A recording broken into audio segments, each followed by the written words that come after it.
El módulo que vamos a ver con mi persona es el módulo 2, gestión de las contrataciones del Estado. El programa que se me ha asignado son tocar 4 temas divididos en las 4 sesiones que nos vamos a ver. El primer tema que voy a tocar, y espero que sea bastante dinámico con la participación de ustedes, son los principales cambios que ha traído la nueva ley de contrataciones 3022.5 en bienes, servicios y obras.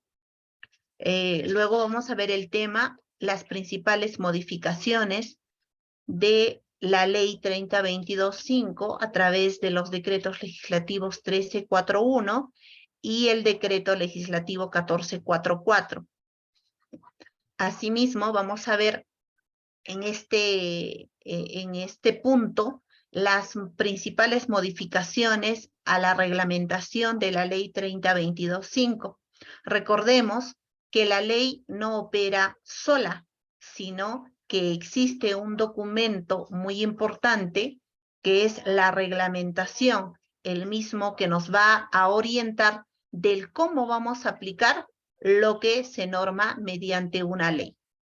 Asimismo, en el tema 3 vamos a tocar las fases del proceso de contratación, divididas en sus 3 fases principales, pero antes de ello también vamos a analizar una fase muy importante y espero también sea de mucho interés de ustedes, ya que generalmente en el proceso de contratación se conoce las 3 etapas y casi se olvida de la etapa que voy a mostrarles en el tema número 3.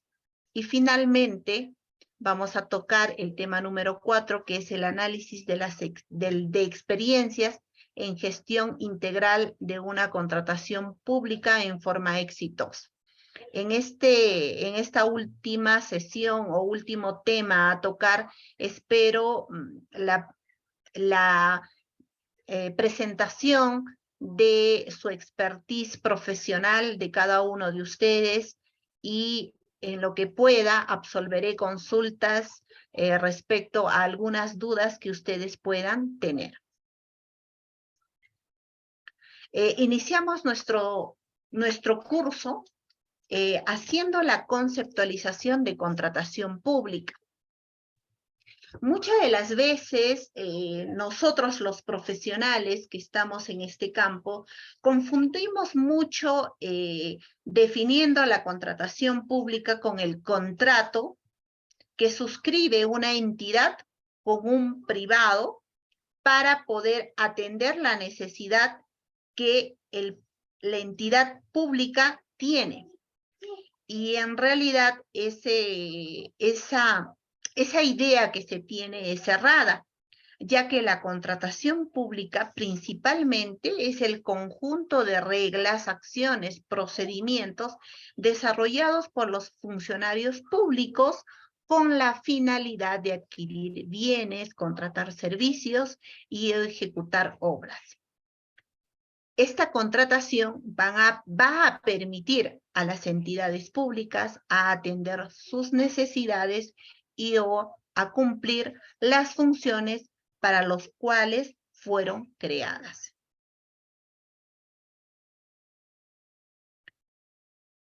Lo que había manifestado anteriormente, que muchos profesionales confundimos a la contratación pública con el contrato en realidad es un documento que formaliza la relación contractual entre la entidad y el privado.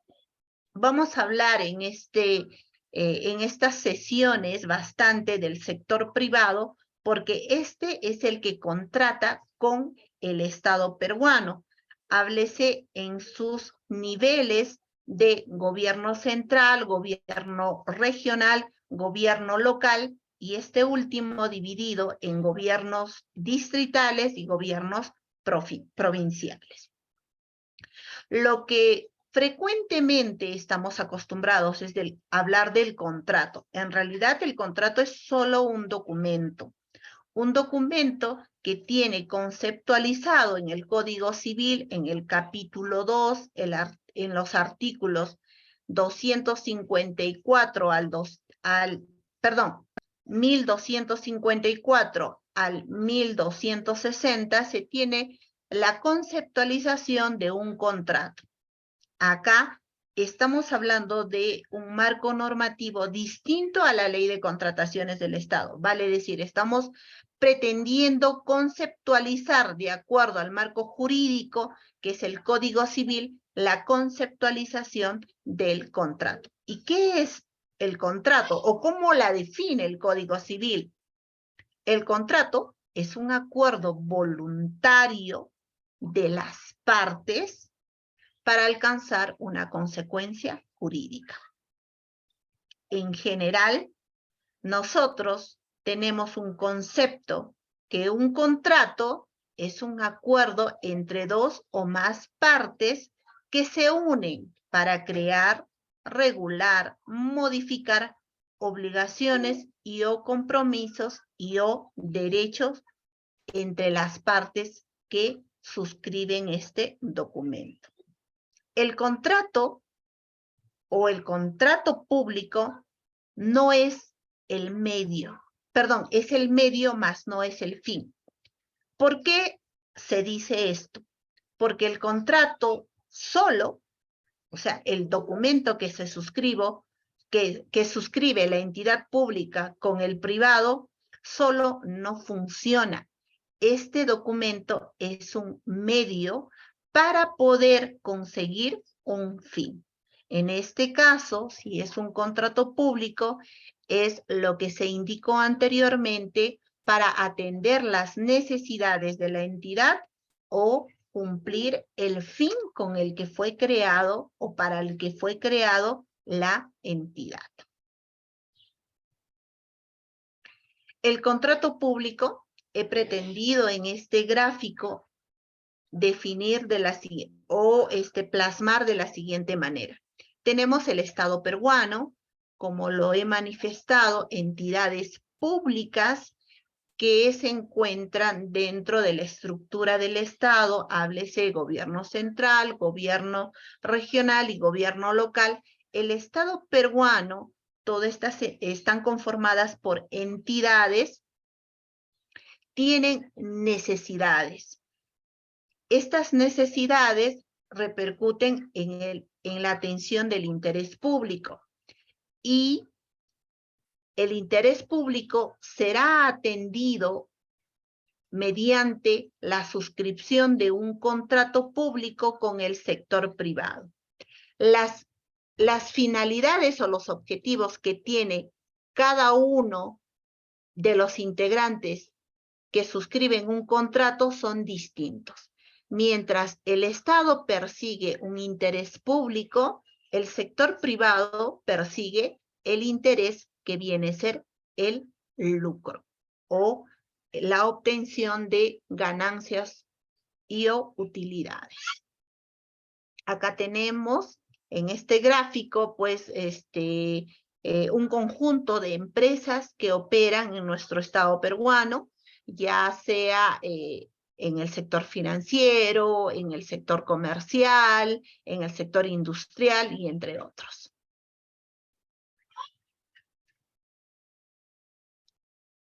El contrato público. Contratos en el marco de la Ley 30.22.5. Esta ley, la 30.22.5, es la ley de contrataciones del Estado, la misma que fue promulgada o parte o nace desde la modificación del decreto legislativo 1017, la denominada Ley de Contrataciones y Adquisiciones del Estado. El Estado peruano, cuando suscribe una relación contractual con el sector privado, hace uso de marcos normativos como son la Ley de Contrataciones del Estado. Pero esta norma no es única. El Estado peruano tiene varias normas especiales que generan un contrato público. Por ende, se puede decir que la ley de contrataciones del Estado no es el único, sino coexiste con otras normas que también son denominados ley. Por ejemplo, tenemos los contratos públicos suscritos en el marco de la ley de obras por impuesto. O también tenemos contratos públicos suscritos en el marco de la ley de asociaciones públicos y o privados. Por ende, la ley que vamos a ver en este capítulo, en esta sesión número 2, es una de las tantas leyes que tiene el Estado peruano que hace uso para suscribir un contrato público.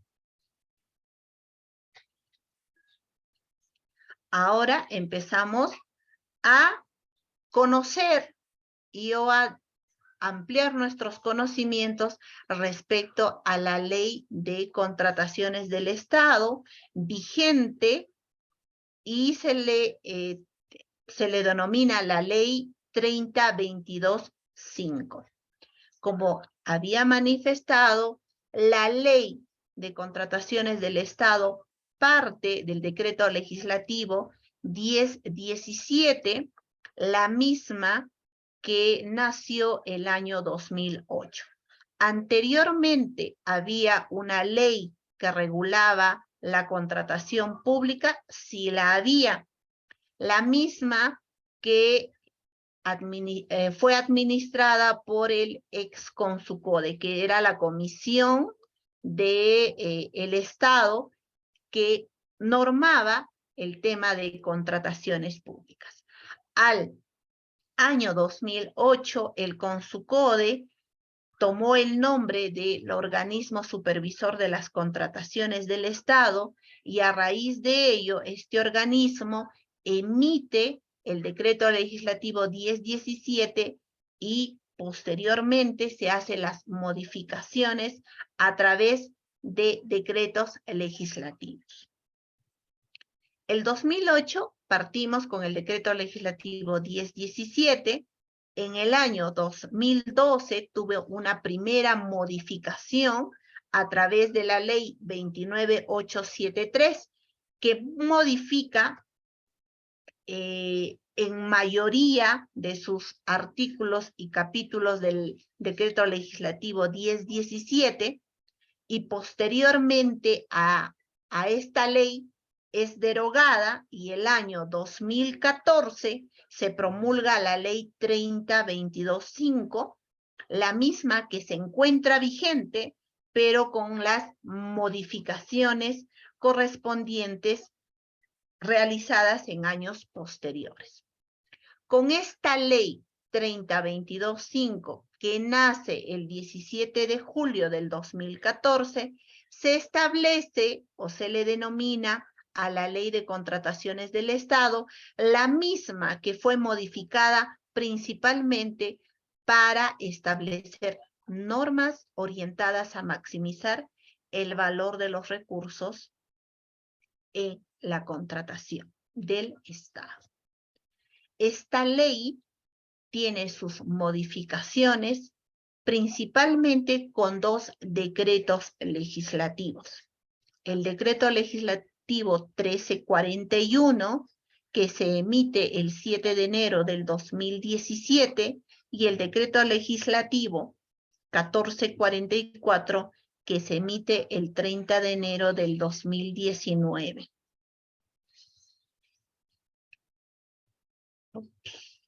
Ya. Y este decreto, el decreto legislativo 1444, también tiene modificaciones el año 2020, 2021 y 2022. Las principales modificaciones del decreto legislativo 1341. modificó, a ver, para que lo veamos, se modificó artículos principales de la Ley de Contrataciones, el artículo 2, que corresponde a los principios que debe de observar o debemos de observar los funcionarios públicos al momento de contratar.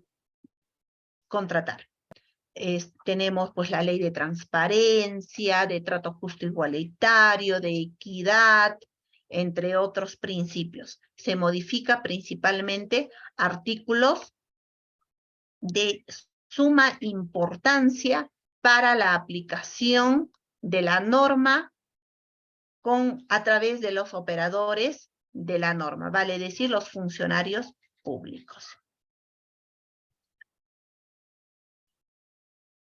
A continuación vamos a detallar de manera muy sucinta, muy rápida, las modificaciones de la ley.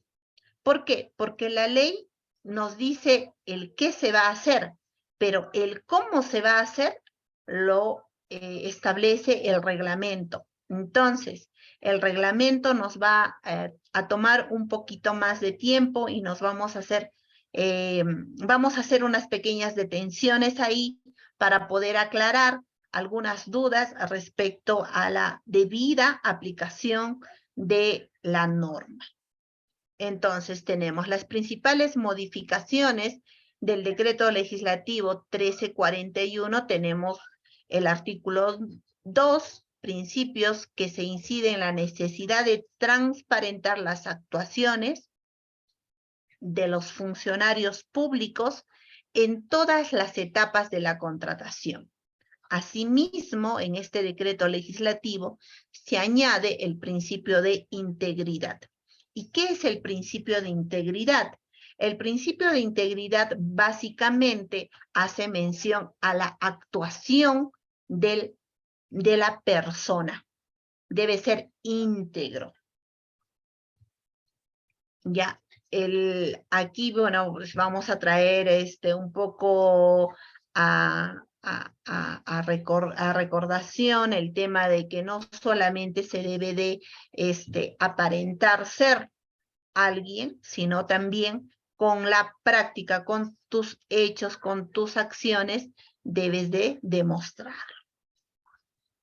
Entonces, en el decreto legislativo 1341 también se modifica el artículo 4 de las excepciones de la aplicación de la ley de contrataciones, donde básicamente se hace un énfasis que quedan excluidos de la aplicación de la ley de contrataciones las asociaciones públicos y o privados, ello considerando que las asociaciones tienen un marco normativo especial. Asimismo, se excluye de la aplicación de la ley de contrataciones los proyectos en activos regulados por el decreto legislativo 1224 y el decreto legislativo 674. Estos decretos legislativos inciden en la asociación, en los contratos públicos suscritos por asociaciones públicos y o privados. Asimismo, en el decreto legislativo 1341 se hace la modificación en el artículo 5. Este artículo no es otro que el referido a las contrataciones de inaplicación de la ley. Básicamente, la ley de contrataciones se establece para contrataciones cuyo valor referencial superen las 8 unidades impositivas tributarias. Y otros que, por ejemplo, se aclara el tema de que los convenios interinstitucionales están o no se aplica la ley de contrataciones. Ahora, el año 2019 se hace la modificación de la ley 3022.5 a través del decreto legislativo 1444. En ella se modifica nuevamente artículos de la ley que fueron también modificados con el decreto legislativo 1341. En esta lámina se puede observar que hay algunos números que los he puesto con negrita para que se pueda ver que los artículos que han sido modificados con el 1341 también han sido modificados con el decreto legislativo 1444. Háblese de los artículos 4, 5, 6, 13, 14 y entre otros, ¿no? En la cual se ha modificado también la ley. Entre sus principales modificaciones con este decreto legislativo tenemos: se retiran del ámbito de la aplicación de la ley las beneficencias públicas.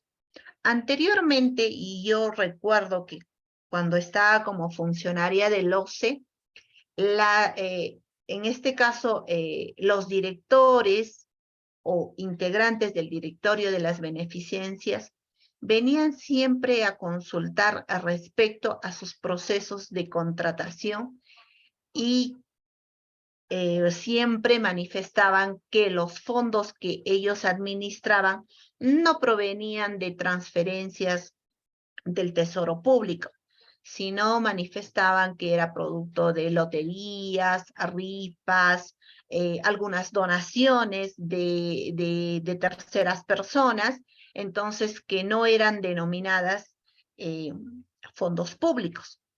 Entonces siempre había esta contradicción, porque las beneficencias ya tenían sus contratos suscritos y tenían observaciones de parte de órganos de control en que les decían que esos contratos recaerían en ser nulos debido a que no se siguió un procedimiento de selección.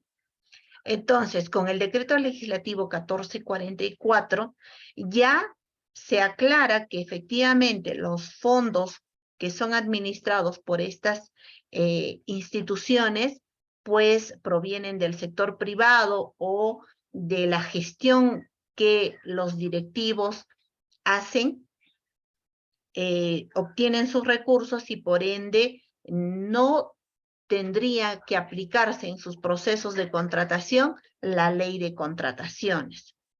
Ahora, en este punto, pues también a las beneficencias públicas se les reconoce como entes privados de derecho público y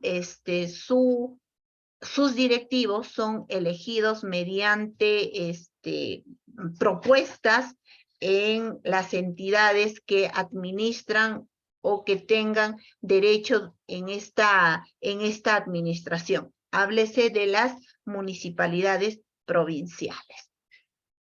Asimismo, en este decreto legislativo se aclara y retira tipos de contratación de inaplicación de la ley 3022-5. Se aclara la organización de los procesos de contratación. Vale decir, una entidad pública tiene un área responsable de la gestión del procedimiento de selección, que no solamente recae en un comité de selección, sino también recae en otros funcionarios que no han sido integrantes de un comité de selección. Por ejemplo, recae en logística o en esta norma denominado el órgano encargado de las contrataciones. En este decreto legislativo se incide mucho en la supervisión que debe de realizar las entidades públicas a sus procedimientos de selección.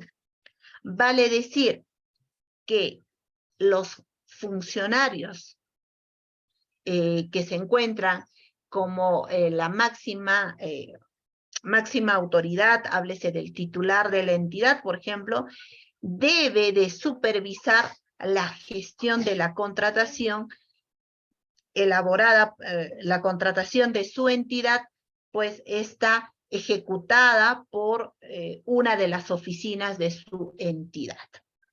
Tiene el titular de la entidad la obligación de hacer las supervisiones o los seguimientos a los procesos de contratación. Asimismo, en este decreto legislativo se aclara el tiempo de impedimento de las personas naturales y o jurídicas para contratar con el Estado. En esta se observa y se detalla minuciosamente la causal de impedidos para contratar con el Estado. Por ejemplo, los congresistas están impedidos para contratar con el Estado en un periodo de 12 meses posteriores a la culminación del cargo que han desempeñado. Entonces, se aclara principalmente el tema de los impedimentos, el mismo que se encuentra en el artículo 11 de la Ley 30/22/5. Asimismo, con este decreto legislativo, se hace obligatorio la publicación del Plan Anual de Contrataciones, no solamente en la plataforma del SEACE, el SEACE, que es el Sistema Electrónico de Contrataciones del Estado, sino también que a través de este decreto legislativo se ordena a las entidades públicas a publicar su Plan Anual de Contrataciones en el portal web de la entidad. Asimismo, en esta modificación de la Ley 30/22/5, se aclara que el requerimiento elaborado por el área usuaria debe de contener también los requisitos de calificación. Vale decir, establece los términos de referencia y o elabora el expediente técnico y o establece las características del bien a adquirir, pero también el área usuaria es responsable de determinar los requisitos de calificación de los postores que van a participar en el procedimiento de selección. Asimismo, en este decreto legislativo se aclara y se detalla mejor el término de la homologación. ¿Y qué es la homologación? No es otra cosa de que un documento debidamente estructurado donde establecen claramente, por ejemplo, cuál es el perfil profesional que debe de contar una obra vial, por ejemplo. Entonces, ya establece un parámetro general que va a ser utilizado por las entidades públicas. Entonces, este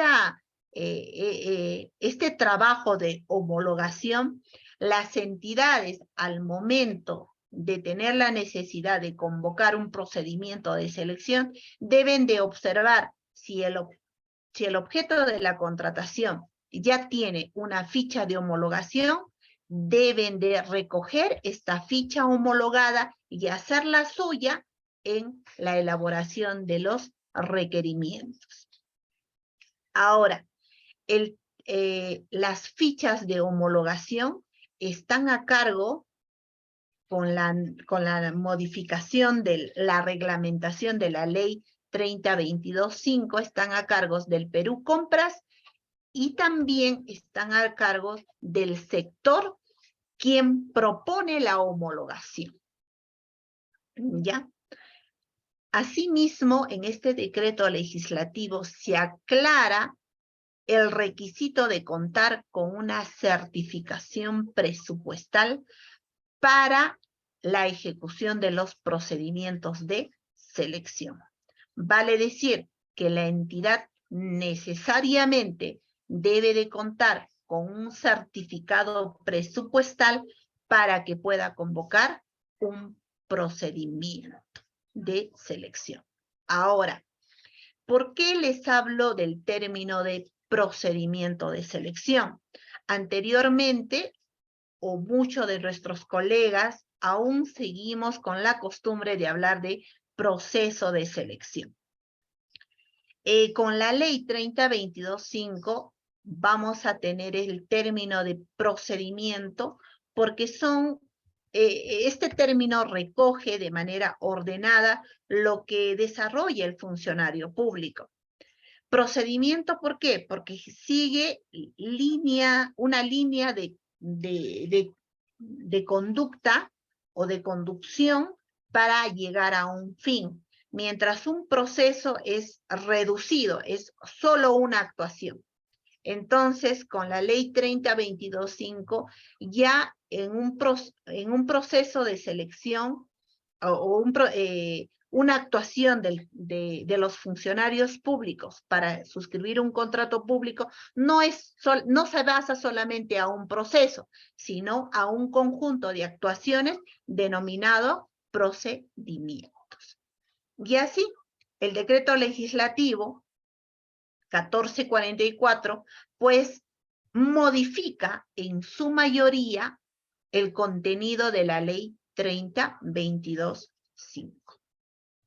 Les decía que vamos a tener un especial detenimiento a las principales modificaciones del reglamento de la ley 3022.5, porque la ley nos dice qué se debe hacer, pero el reglamento nos dice el cómo debemos de hacerlo.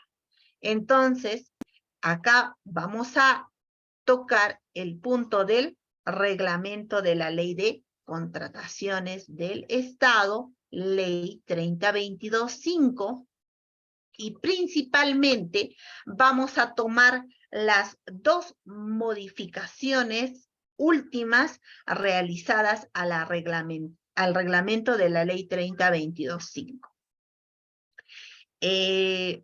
¿Por qué vamos a hacer mención a las dos últimas modificaciones? Porque estas son las que están vigentes. Ha habido desde la emisión de la ley 3022.5, emitida pues o publicada el 11 de julio del 2014, en la que nace la ley 3022.5, esta pues ha sido modificada, como les dije, como ley ha sido modificada en dos oportunidades, y la que vamos a incidir en detenernos es en la última modificación. Vale decir, en el decreto legislativo 1444, que modifica la ley 3022.5, y a este decreto legislativo 1444 se ha tenido la modificación de su reglamentación.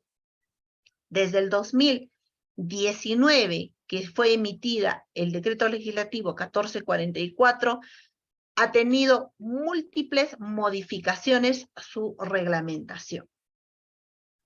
Entonces, ¿cuántas modificaciones ha tenido? Aquí podemos ver en esta lámina que ha tenido principalmente 7 modificaciones. Ya 7 modificaciones. Desde la entrada en vigencia del decreto legislativo 1444. Estamos hablando del reglamento de la ley aprobado por decreto supremo 344 del 2018, Economía y Finanzas, de fecha 30 de enero del 2019. Este decreto supremo fue modificado ese mismo año con el decreto supremo 377-2019, Economía y Finanzas, con fecha 19 de diciembre del 2019.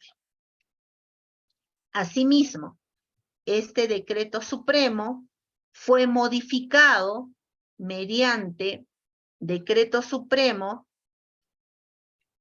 168-2020, Economía y Finanzas, de fecha 30 de junio del 2020. Y este decreto supremo tuvo una aclaración al mes siguiente con fecha 10 de julio del 2020. Asimismo, producto de la nueva situación sanitaria por la presencia del COVID-19, tuvo una modificación el 4 de septiembre del 2020 a través del Decreto Supremo 250-2020-Economía y Finanzas. Luego de ello, ya con nuestra nueva situación, producto de la pandemia, también tuvo otra modificación, el reglamento a través del Decreto Supremo 162-2021-Economía y Finanzas de fecha 26 de junio del 2021. Después, meses después,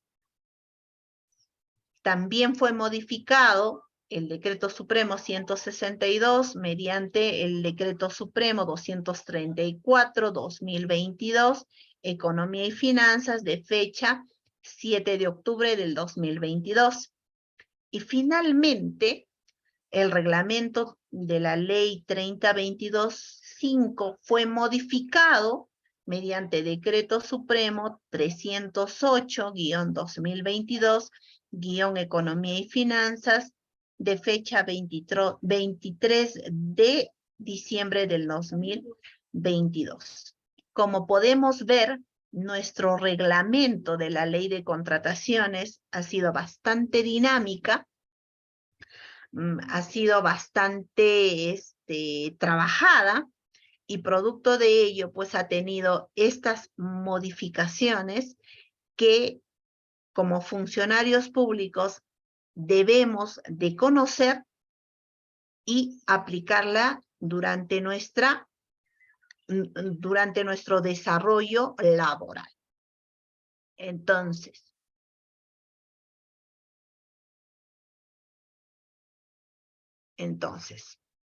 del contenido inicial del reglamento de la Ley 3022-5, el mismo que fue aprobado por el Decreto Supremo 344-2018-EF, Economía y Finanzas, el reglamento tuvo o tiene 10 títulos, 270 artículos, 22 disposiciones complementarias finales, 13 disposiciones complementarias transitorias y 2 anexos. 2 anexos. Eso fue el contenido inicial del reglamento de la Ley de Contrataciones. Al final de todas las modificaciones que ha tenido el reglamento, ahora vamos a encontrar, no sé si la he puesto, se ha incrementado principalmente en las disposiciones complementarias finales y las disposiciones complementarias transitorias. Y también se ha modificado en los anexos, principalmente en las definiciones que el organismo supervisor de las contrataciones del Estado ha venido trabajando para que los funcionarios públicos tengamos que usar términos adecuados y que podemos ser entendidos por el resto de los funcionarios también en el mismo sentido que fueran definidos. A ver, un ratito, por favor.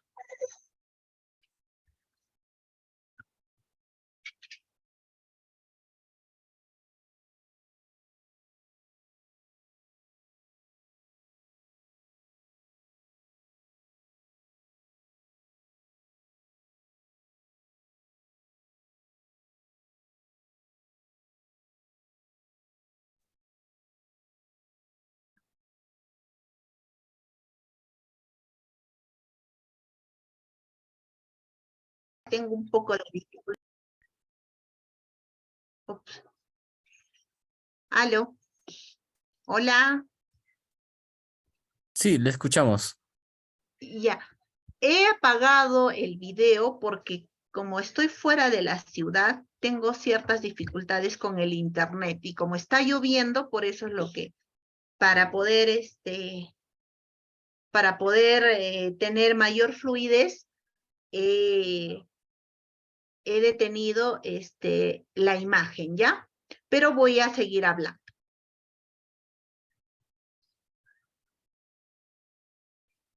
A ver. Las principales modificatorias del reglamento de la ley 30.22.5. Vamos a tomar los dos últimos decretos supremos, principalmente, pero no por ello vamos a dejar de observar las otras modificaciones de los años anteriores.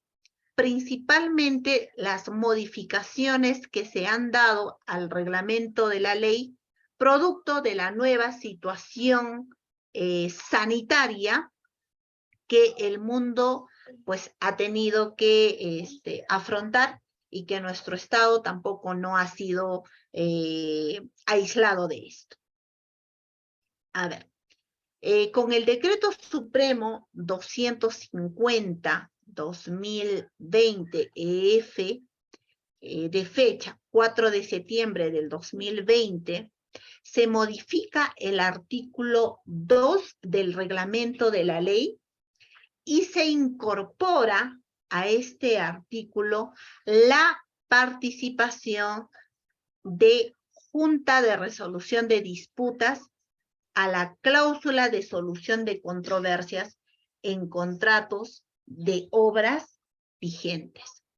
¿Por qué se incorpora este término?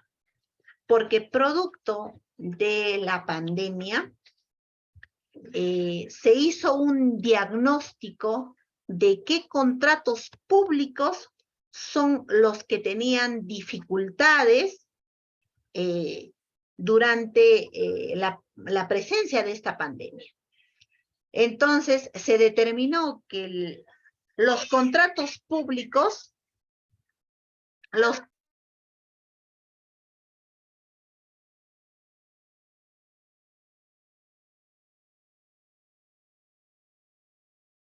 eran las de ejecución de obras. Por ende, a fin de continuar con la ejecución de las obras y no terminar en una resolución de contrato o en controversias, se incorporó a un conjunto de profesionales que puedan permitir continuar la ejecución del proyecto sin llegar a determinar una resolución del contrato. Por ende, se incorpora en la reglamentación de la ley esta organización.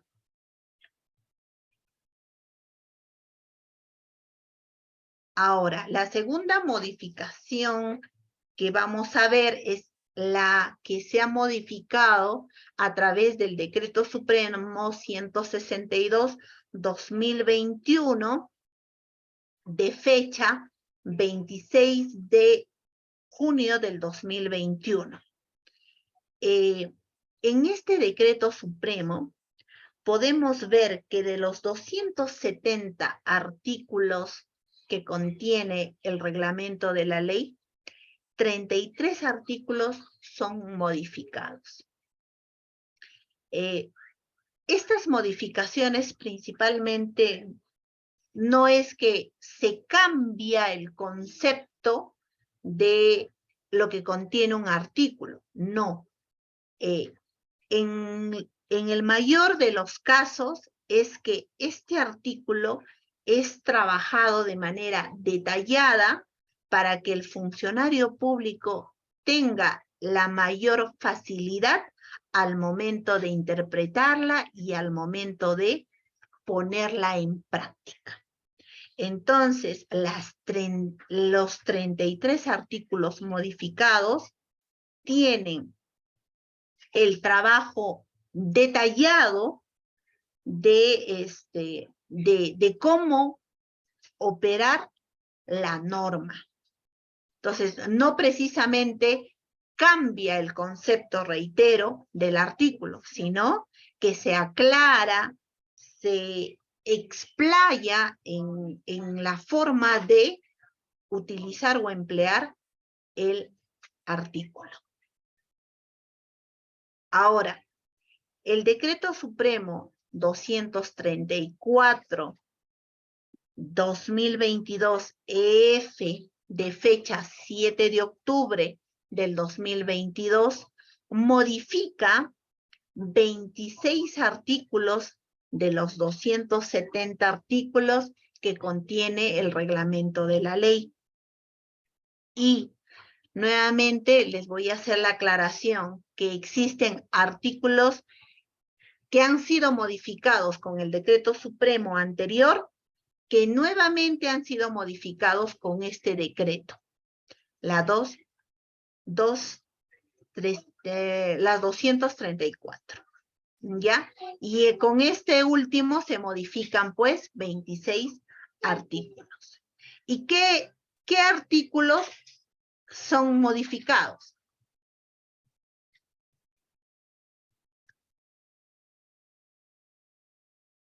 El artículo 31 del proceso de homologación,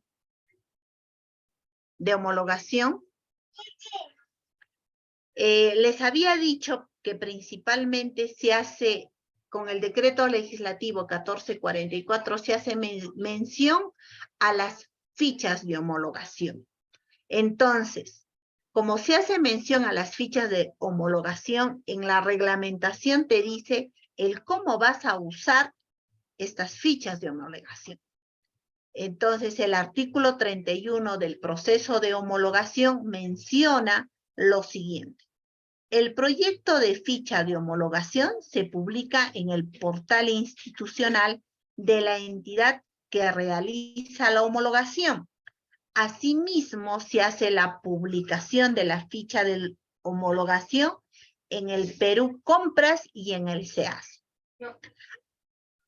¿Cuál es el objetivo de que la ficha propuesta para ser homologada sea publicada? El objetivo es que recoja también observaciones o comentarios respecto a su contenido en un periodo determinado. Y el periodo que ha determinado es de 15 días hábiles como mínimo. Tiene que ser publicada en la entidad que propone la homologación, en el Perú Compras y en el SEAS. De existir observaciones respecto al contenido de la propuesta de homologación, recibida esta, la entidad que propone la homologación cuenta con 15 días hábiles para evaluar y, de ser el caso, modificar el proyecto de la ficha de homologación. Actualmente, señores, tenemos múltiples fichas homologadas. Las más usadas o las de lo de mayor conocimiento son las fichas homologadas, por ejemplo, para la ejecución de obras, para obras viales. Estas fichas homologadas fueron propuestas elaboradas por el Ministerio de Vivienda y Construcción, ya que el Ministerio de Vivienda es la que, conoce mejor del desarrollo de este tipo de infraestructura. Entonces, ha propuesto una ficha principalmente respecto al perfil profesional de el personal clave que debe de participar en la construcción de estos proyectos.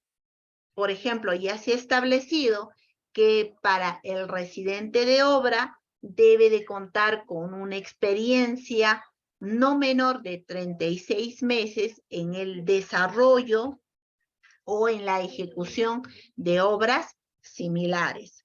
Asimismo, establece el perfil profesional de, por ejemplo, el ingeniero de seguridad y medio ambiente, también donde le indica que el perfil profesional de este profesional, valga la redundancia, debe tener una experiencia no menor de 12 meses en la ejecución de obras en general. Y entre otras,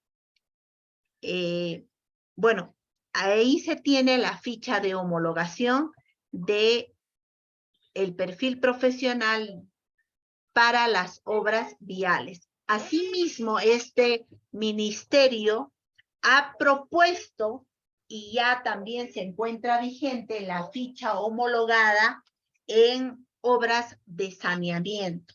Recordemos que las fichas homologadas son de observancia obligatoria por todas las entidades.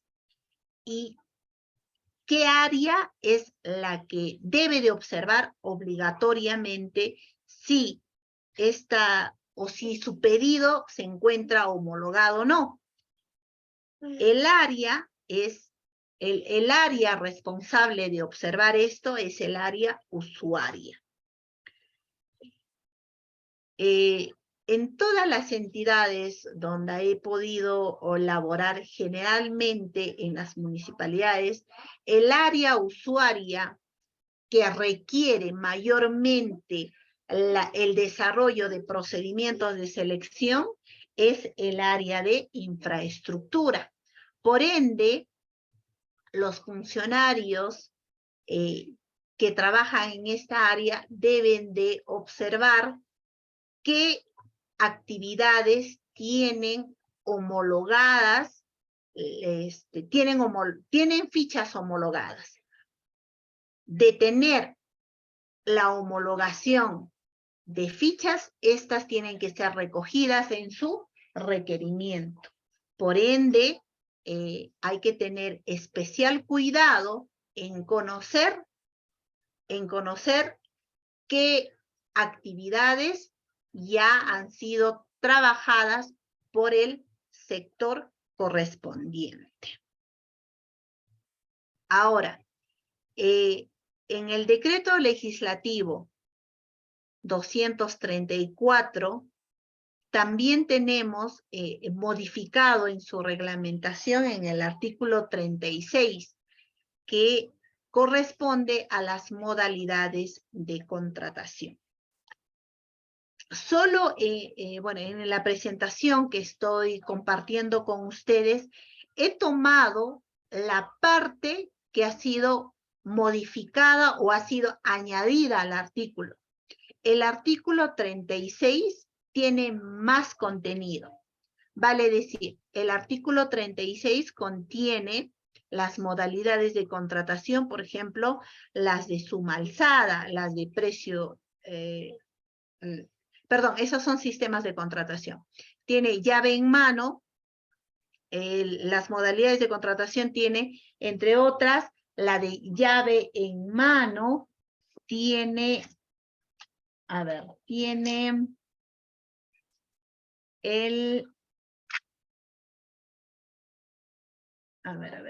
tiene, a ver, ahorita lo estoy viendo.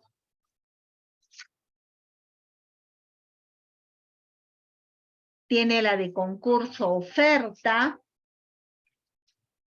como modalidades de contratación. Pero con este decreto supremo solo se ha modificado la de la modalidad de contratación de llave en mano.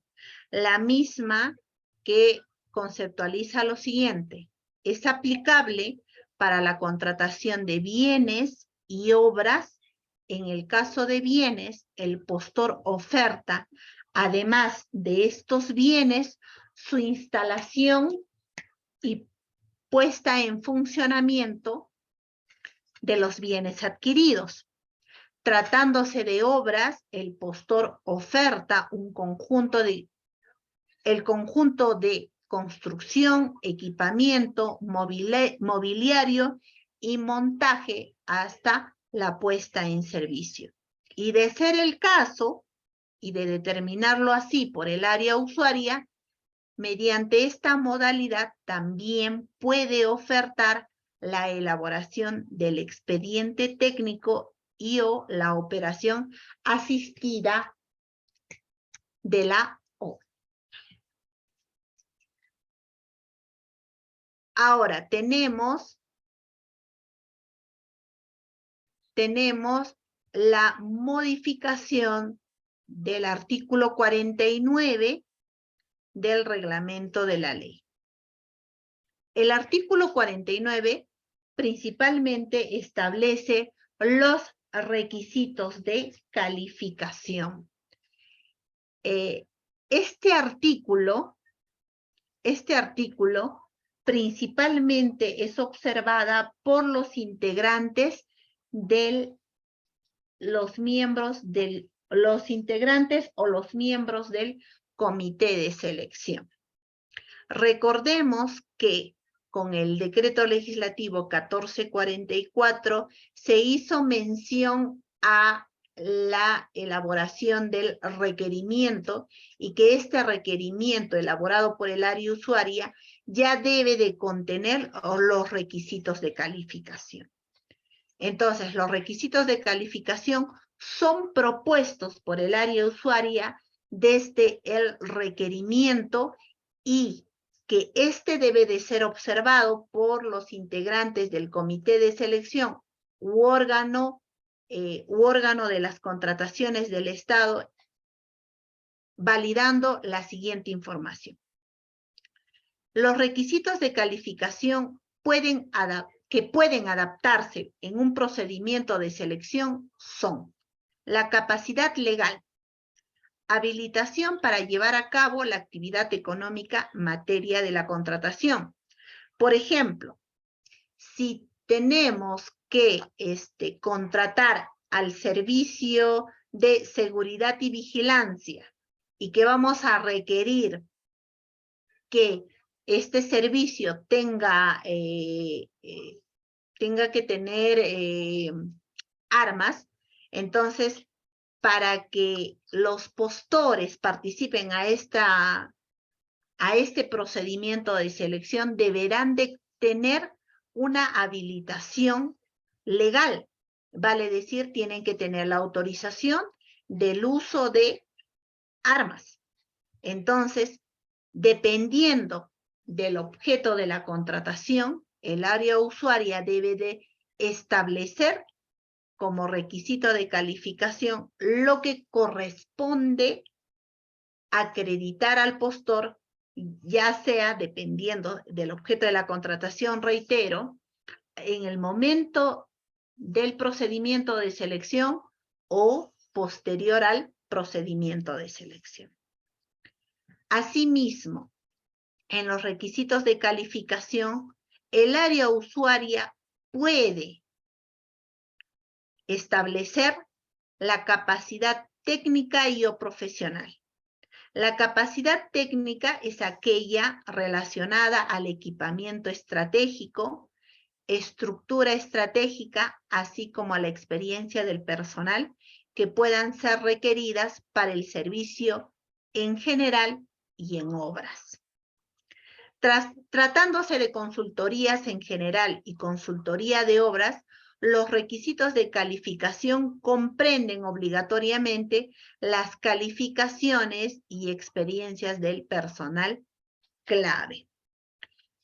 En este punto debemos de aclarar que la capacidad técnica y profesional en los servicios en general son acreditados en el procedimiento de selección, más lo contrario en los procedimientos de selección cuyo objeto es obras, este requisito de calificación es presentado y o acreditado para la suscripción del contrato. Asimismo, en este artículo se establece que el área usuaria debe de establecer como requisito de calificación la experiencia del postor en la especialidad. Este literal, sí, tanto para servicios en general y en obras, es acreditada en el procedimiento de selección. Ahora, este artículo también aclara respecto a requisitos de calificación de obras y consultoría de obras. Si hablamos de obras, hablamos de la ejecución propia del proyecto, vale decir, la construcción de la infraestructura, la obra civil. Y si hablamos de consultoría de obras, hablamos de la elaboración de un expediente técnico de obra, vale decir, de edificación, y no de edificación de un edificio, sino de una obra. Háblese expediente técnico de agua potable, de obra vial, la pavimentación de una calle, háblese de un sistema de riego. Estamos hablando de la elaboración de la ejecución de la infraestructura. Y si es consultoría de obras, es la elaboración del expediente técnico de esa infraestructura. O en consultoría de obras hablamos de la supervisión de la ejecución de la obra. Entonces, en este punto se debe de aclarar que el área usuaria requiere la capacidad técnica y profesional, y esta capacidad técnica y profesional es verificada por el órgano encargado de las contrataciones posterior al procedimiento de selección. Es decir, esta capacidad técnica y profesional es acreditada para la suscripción del contrato. Ahora,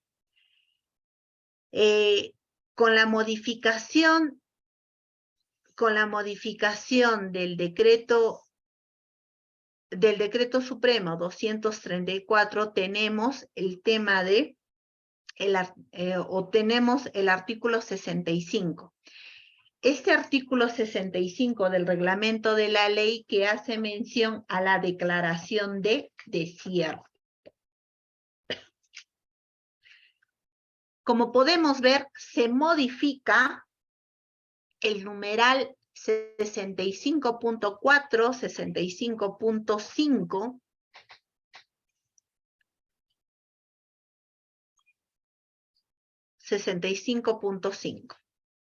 Entonces, ¿en qué parte de este artículo se modifica? El artículo 65.4 hace mención de la subasta inversa electrónica. Para los que no conocen de este procedimiento de selección, la subasta inversa electrónica es aquella que ejecutan las entidades públicas para bienes y o servicios comunes que tienen una ficha técnica elaborada y aprobada por el OCE. En este procedimiento de selección se tiene como premisa que el producto ofrecido por los postores en temas de calidad está garantizada y que solo se va a poder calificar o evaluar es el precio ofertado por los postores. Y en este caso va a tener el mejor puntaje, el menor precio. Por eso se llama subasta inversa. Cuando nosotros comúnmente participamos en una subasta, es que tenemos un precio base y ofertamos para arriba. En cambio, con la ley de contrataciones, hablamos de esta actuación de precio base, ya no es para arriba, sino es para abajo. Por eso es inversa. Y ahora, ¿por qué es electrónica? Porque el tema de la puja o los ofrecimientos de una oferta económica se va a hacer a través del uso de las tecnologías de la información, o para este caso se va a usar el sistema electrónico de contrataciones del Estado. Entonces, cuando un procedimiento de selección mediante la modalidad de subasta inversa electrónica es declarada desierta, la segunda convocatoria se realiza bajo el mismo procedimiento. O sea, te aclara que la subasta inversa electrónica en una primera oportunidad, si es declarada desierta, la segunda también va a ser mediante subasta inversa electrónica. Salvo que la entidad, como resultado del análisis efectuado en el informe de declaración del desierto, determine que la próxima convocatoria debe de ser a través de un procedimiento clásico. Para este caso deberá de ser una adjudicación simplificada. De determinar en el informe que declara el desierto de este procedimiento de selección, se convoque la siguiente convocatoria, el uso del procedimiento clásico, adjudicación simplificada, debemos de recordar que el contenido de las bases de la adjudicación simplificada debe de tener la ficha técnica del bien que vamos a adquirir o la ficha técnica del servicio que vamos a contratar.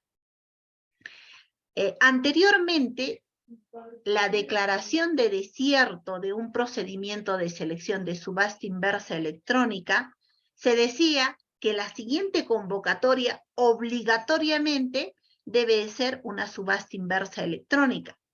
Y así sucesivamente se puede dar múltiples declaraciones de desierto y nuevamente tiene que seguir convocado mediante el sistema, mediante el mismo procedimiento, o sea, subasta inversa electrónica hasta que se otorgue la buena pro. Eso nos decía la anterior norma, pero esta norma nos permite como entidad determinar si la próxima convocatoria va a ser mediante subasta inversa electrónica o ya lo vamos a convocar mediante un procedimiento clásico de adjudicación simplificada. Esta decisión sí debe de tener un debido sustento, el mismo que es denominado el informe de declaratoria de desierto. ¿Ya? Entonces, con esta modificación permite a las entidades determinar cuál va a ser el tipo de procedimiento de selección de la segunda convocatoria y cuál es el sustento que debe de tener. Asimismo, en este artículo, en el numeral 65.5, indica: en caso una subasta inversa electrónica para la contratación de productos farmacéuticos o dispositivos médicos que se declare desierto, la segunda convocatoria se realiza a través de cualquiera de los procedimientos previstos en ley. En este caso, pues la adjudicación simplificada o la licitación pública, dependiendo del valor estimado. Siempre que se cumplan las condiciones para su aplicación, en cuyo caso las bases deben de recoger las características técnicas definidas en la ficha técnica. Como les decía, para convocar subastas inversas se tiene en cuenta que la calidad del producto ya se encuentra garantizada y que solo vamos a buscar el menor precio. ¿Ya? Entonces, eso es lo que indica el numeral 65.5 del artículo 65 respecto a la declaración del desierto. Ahora tenemos la otra modificación en el artículo 68, el mismo que hace mención al rechazo de ofertas. Anteriormente, con el artículo 68 se hacía mención a que se rechazan ofertas siempre y cuando se excedan los valores superiores e inferiores para el caso de bienes, perdón, para el caso de obras y o consultoría de obras. Para el caso de obras y consultoría de obras se tiene que considerar que éstas tienen un valor referencial. Vale decir que el área usuaria ha determinado un valor, mientras para bienes y servicios se habla de un costo o precio estimado. Es decir, el mercado me va a determinar el costo aproximado que va a tener un bien o un servicio. Mientras que para una consultoría de obras y ejecución de obras, sí ya tenemos más o menos el presupuesto. O sea, ya tenemos una base. Mientras que en el costo o precio estimado tenemos solo una información general que me ofrece el mercado. Ahora, respecto a este artículo indica en su numeral 68.3, en el supuesto que la oferta del postor supere el valor estimado o el valor referencial, el órgano encargado del procedimiento de selección, vale decir el comité de selección o el órgano encargado de las contrataciones, solicita al postor la reducción de su oferta, otorgándole un plazo máximo de 2 días hábiles contados a partir del día siguiente de la notificación de la solicitud, y esta solicitud se le notifica al postor y o postores a través del sistema electrónico de contrataciones del Estado.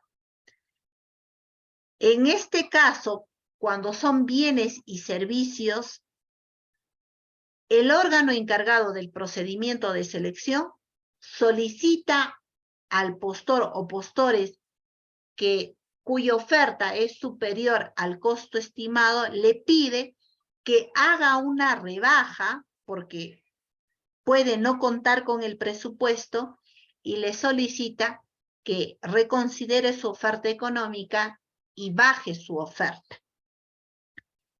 Le pide que baje su oferta, pero no tiene la obligación y no debe de hacer es indicarle cuál es el costo estimado que tiene la entidad. Solamente va a pedir la solicitud, en su solicitud, una rebaja a su oferta económica.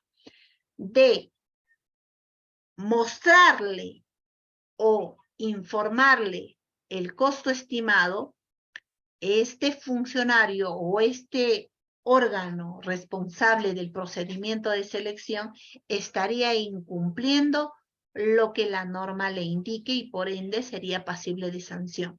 Lo que con este artículo te dice y te permite a la entidad es interactuar en una sola oportunidad con el postor a fin de que baje su oferta económica.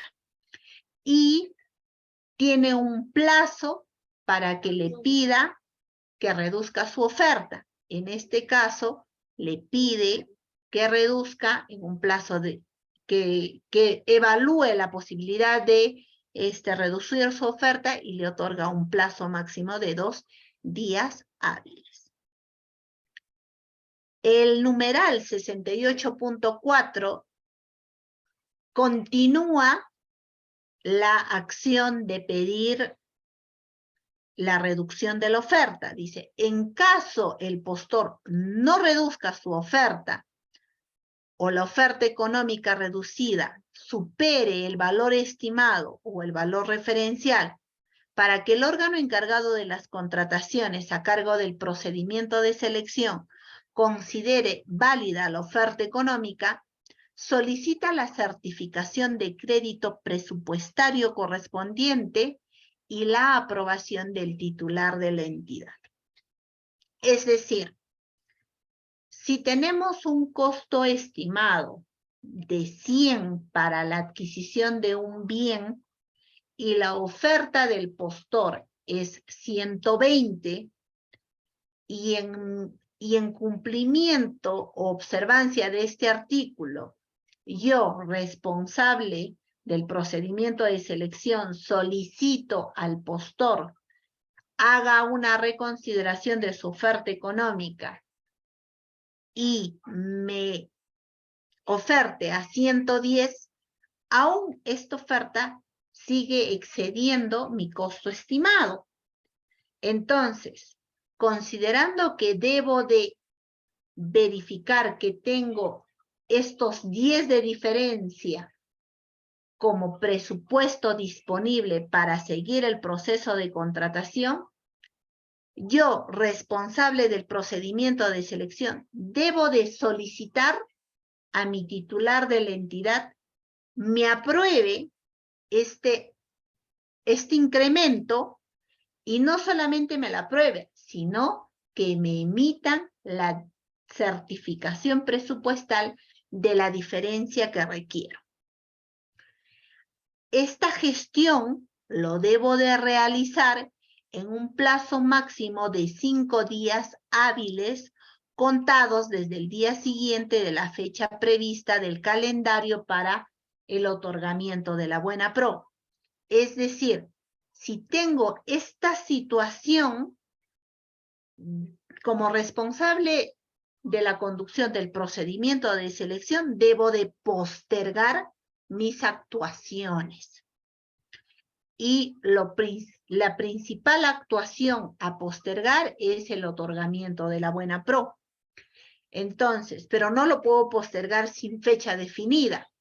Puedo postergar hasta máximo de 5 días hábiles, que es la que requiero para obtener la autorización del titular de la entidad y la certificación presupuestal.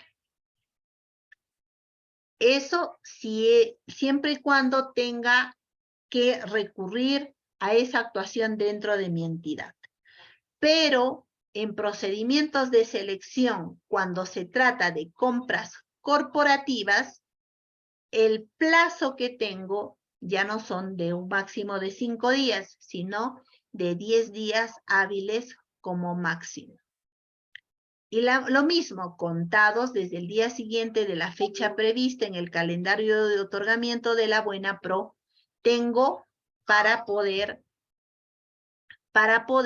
hacer la gestión de tener la autorización del titular de la entidad y la certificación presupuestal de la diferencia del monto que requiero. Entonces, a ver, aquí debo de aclarar que las compras corporativas no son otras que una entidad tiene experiencia en la compra de, no sé, insumos agrícolas, por ejemplo.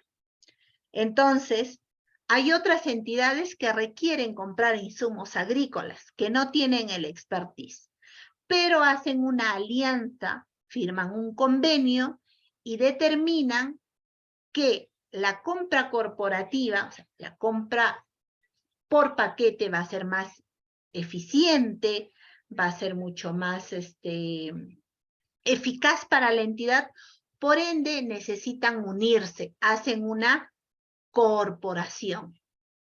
Entonces, solo una entidad compra para todas.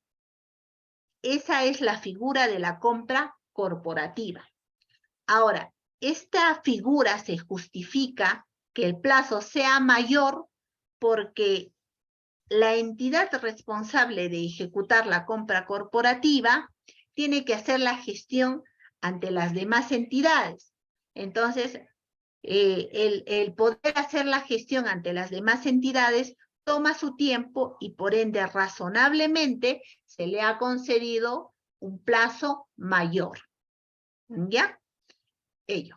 Ahora, el numeral 68.5 indica, en caso que no se cuenta con la certificación del crédito presupuestario o con la aprobación del titular de la entidad conforme se requiere en los numerales precedentes, el órgano a cargo del procedimiento de selección rechaza la oferta, comunica al postor de la decisión adoptada a través del SEACE, vale decir, si bien es cierto, interactuó con el postor y le dijo, reconsidera tu oferta económica, y este postor reconsidera y baja su oferta económica, y la entidad hace la gestión dentro de su estructura orgánica y no cuenta con estas dos acciones, es decir, no tiene la aprobación del titular de la entidad y o no tiene la certificación presupuestal, debe de rechazar la oferta y debe de declarar desierto el procedimiento de selección. ¿Ya? Y bueno, tratándose de consultoría de obras y ejecución de obras, se rechazan de plano las ofertas que superen el 10% del valor referencial y rechaza las ofertas que se encuentren por debajo del 90% del valor referencial. Tenemos la modificación del artículo 79 del reglamento de la ley de contrataciones.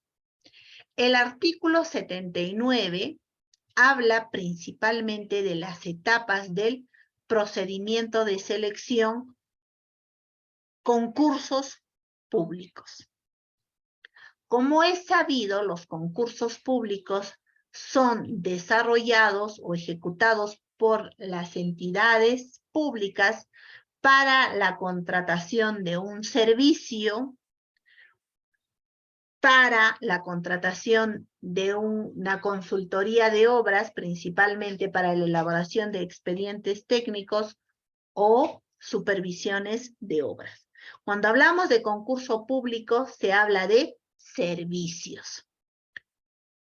Entonces, este tipo de procedimiento, concurso público, tiene las siguientes etapas: convocatoria, registro de participantes, formulación de consultas y observaciones, absolución de consultas y observaciones e integración de bases, presentación de ofertas, calificación de ofertas, evaluación de ofertas y otorgamiento de la buena pro.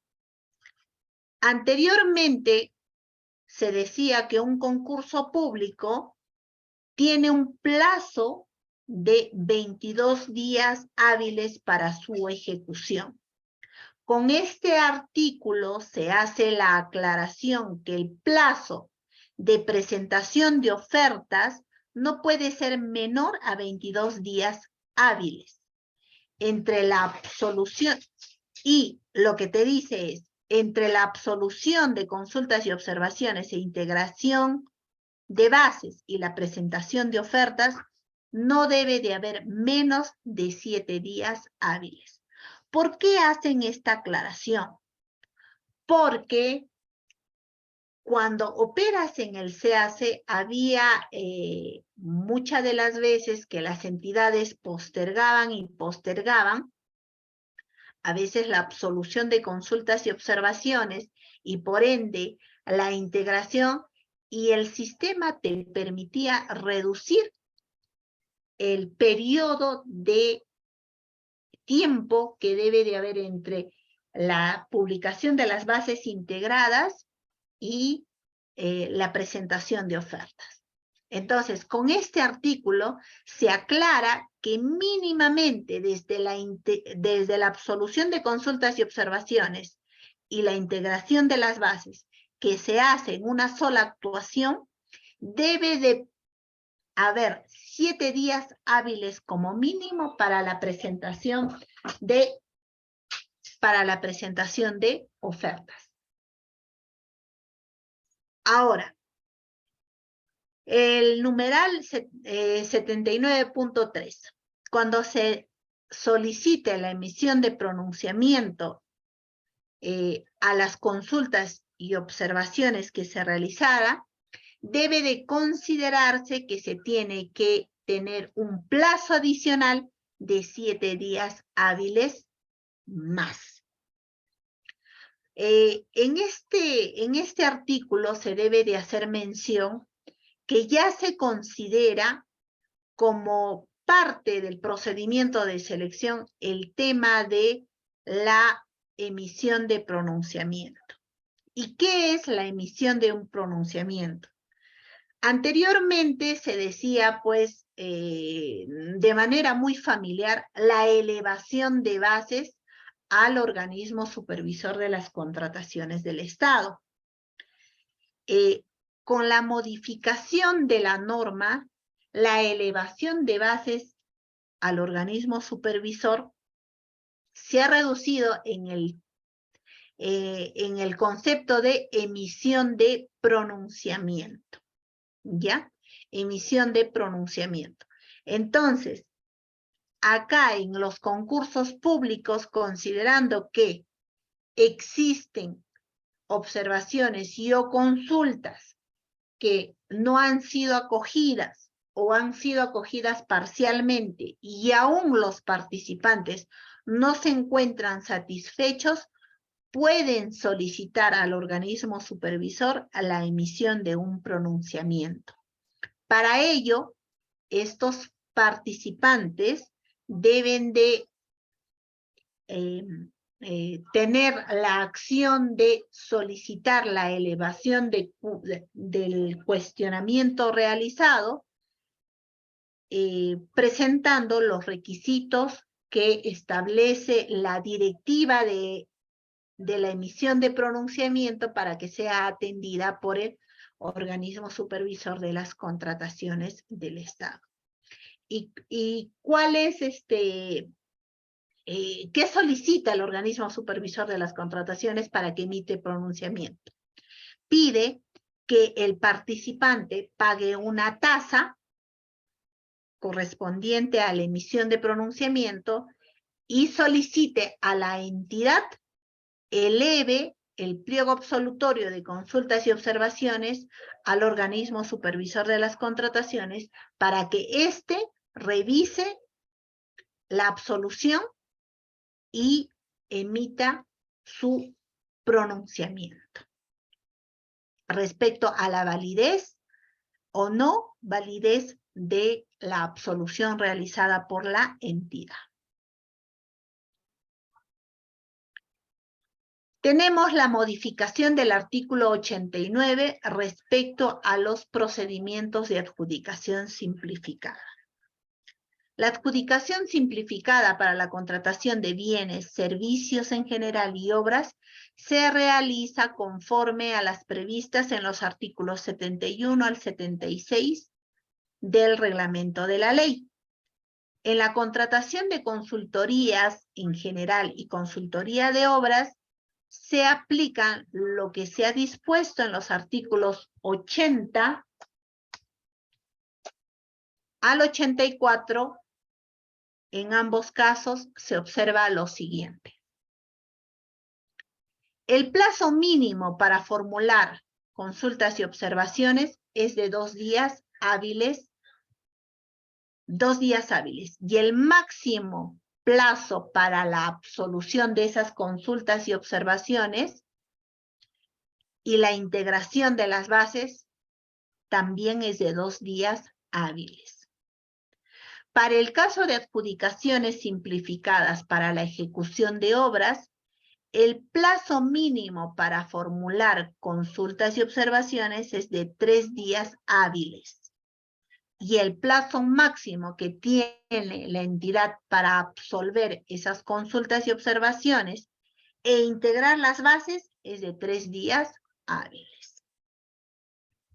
Ahora, no pueden formularse consultas ni observaciones respecto al contenido de una ficha de homologación aprobada. Es decir, si la entidad tiene en sus bases plasmada una ficha homologada por el sector y por ende por Perú Compras, cualquier participante no puede observar esta ficha homologada siempre y cuando esta ficha sea recogida tal igual como fue aprobada por el Perú Compras. Solo puede ser observada y o cuestionada cuando la ficha homologada ha sido modificada por la entidad. ¿Ya?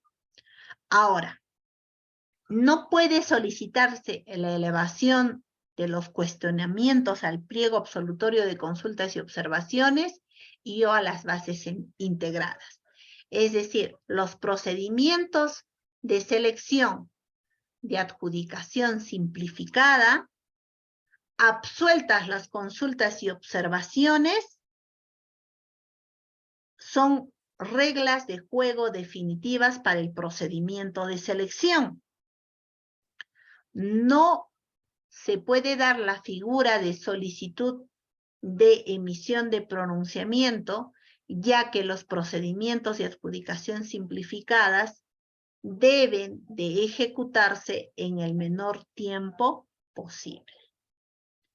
Ahora, lo que se puede dar la figura es que en un requerimiento cuyo proceso es una adjudicación simplificada y se haya modificado una ficha homologada, el procedimiento para cuestionarlas no es la elevación o la solicitud de emisión de pronunciamiento, sino el procedimiento para cuestionarla es presentar una denuncia al OCE y se debe de informar que existe riesgos en la tramitación del procedimiento de selección.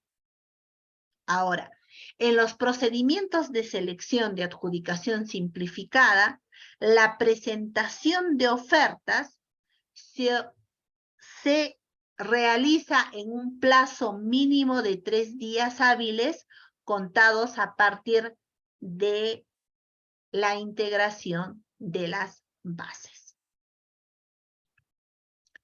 Artículo 100.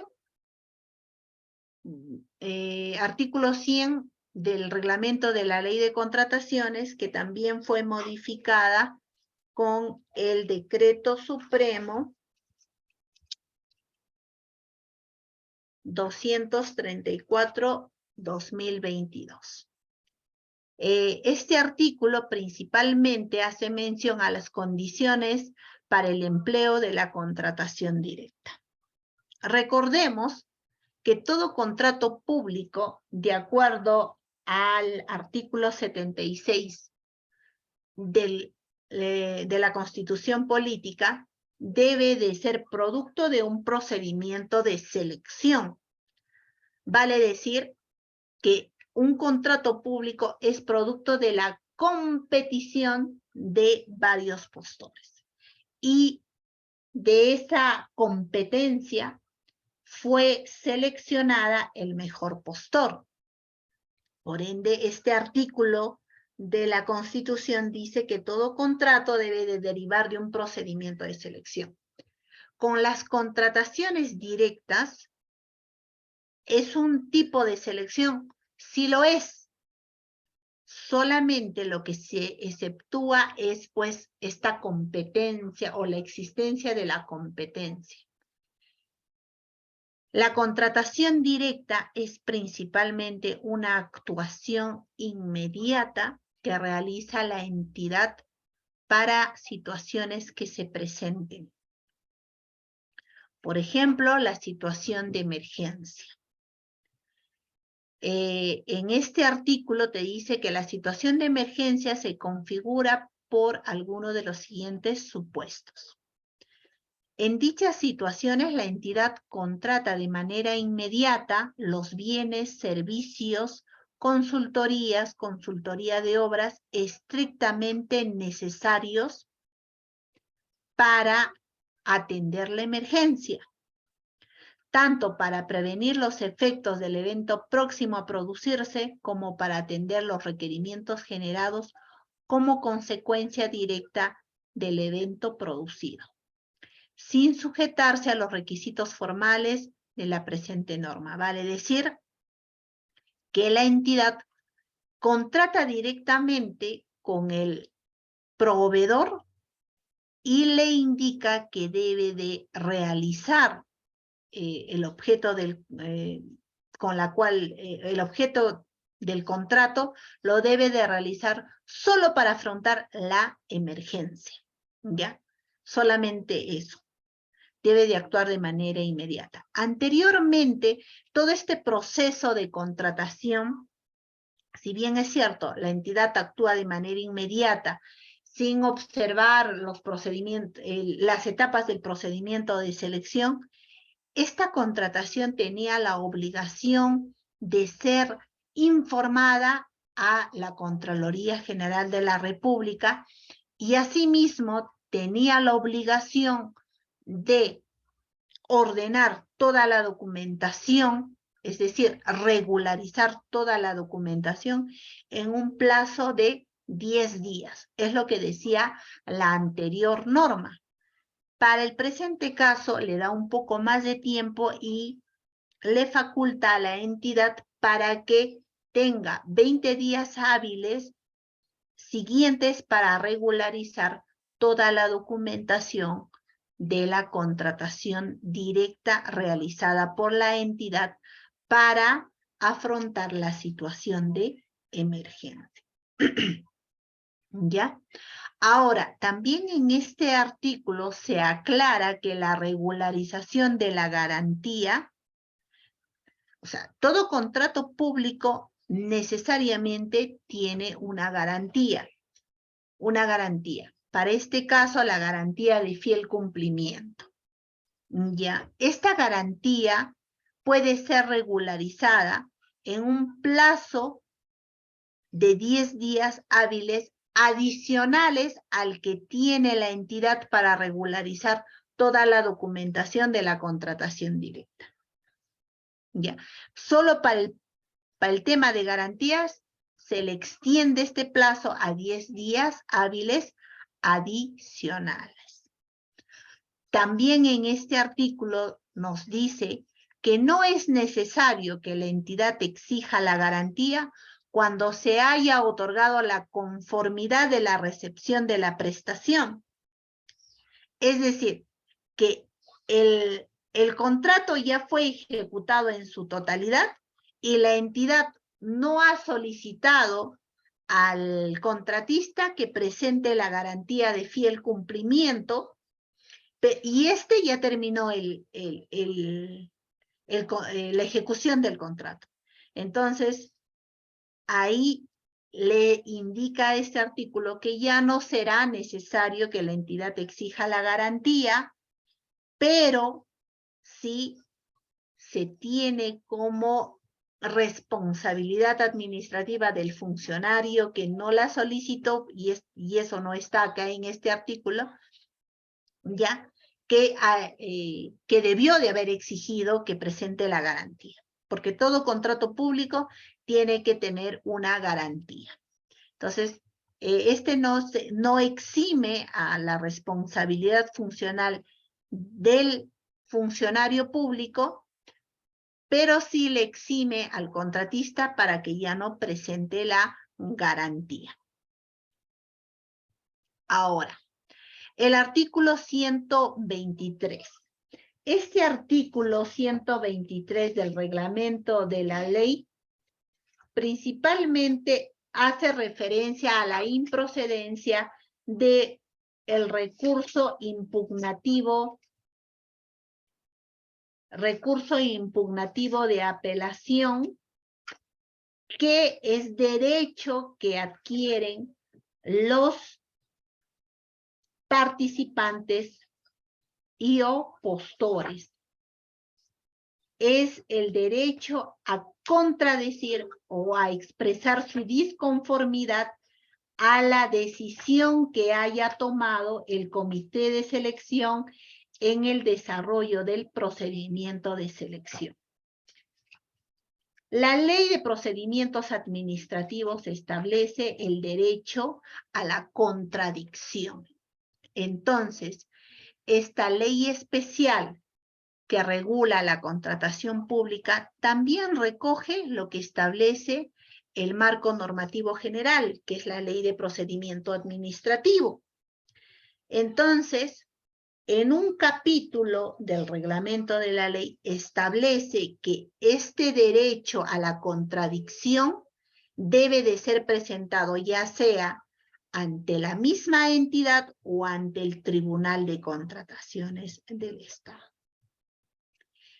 Entonces, en este título del reglamento de la ley establece en el artículo 123 que este recurso a la contradicción es improcedente cuando es presentado ante la entidad o al Tribunal de Contrataciones y es declarado improcedente cuando la entidad o el tribunal carezca de competencia para resolverlo.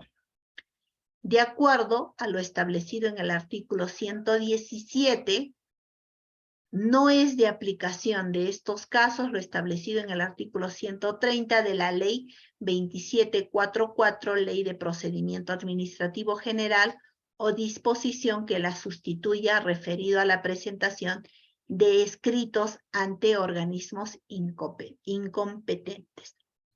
Por ejemplo, un recurso de apelación presentado ante la entidad cuando el valor referencial del procedimiento de selección exceda las 50 UITs. Si el postor que no está de acuerdo con la decisión lo presenta a la entidad pese que el valor referencial supera las 50 unidades impositivas tributarias, lo presenta la entidad simplemente declarará improcedente el recurso de apelación.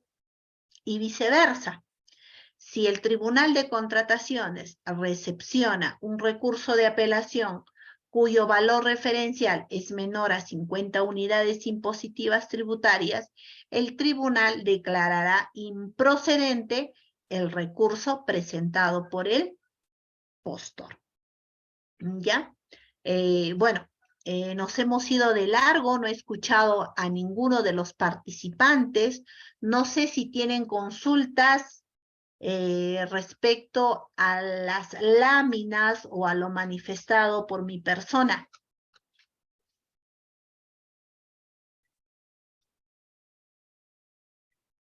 Hola. Hola. Sí, profesor, se le escucha claramente. Bueno, son las 8 y solo en este tiempo he hablado, nadie ha participado, no sé si quedó claro.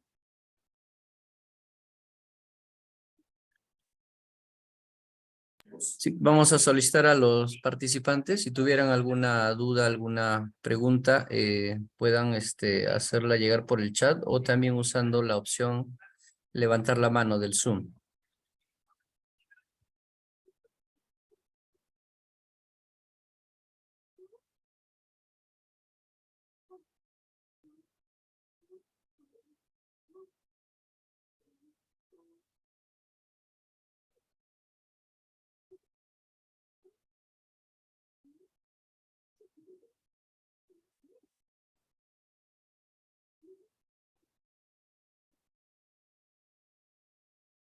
Bueno, profesora, al parecer no hay ninguna consulta. Ya, bueno, yo creo que, bueno, ya estamos eh, en el tiempo que se ha programado, es de 6 a 8, ¿verdad? Sí, es correcto, es de 6 a 8. Ya.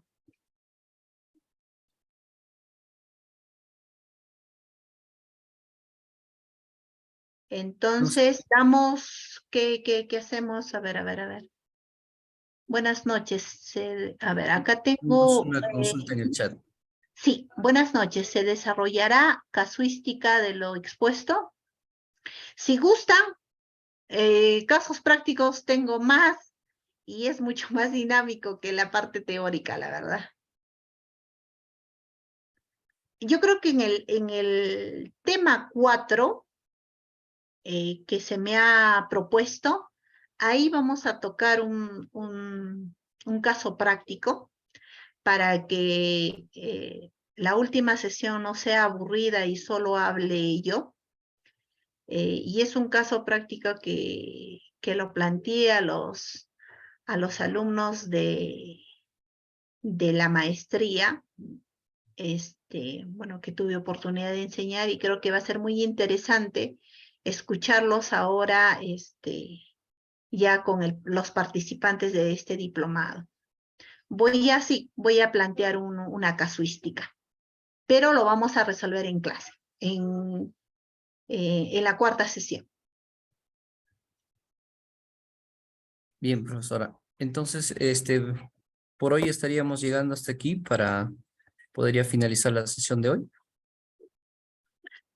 Yo creo que sí. Bueno, en realidad, lo que he hablado, lo encuentran en la norma.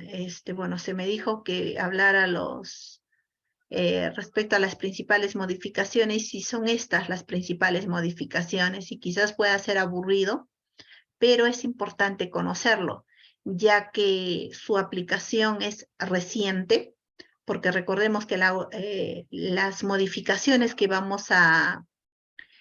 estamos empleando en nuestro día a día es las del año pasado, del mes de octubre, y la del mes de diciembre. Entonces, es importante que lo conozcan. Es un poco aburrido, sí, pero sería bueno a ver, que en este par de horas que compartimos, pues tomemos especial interés, ¿no?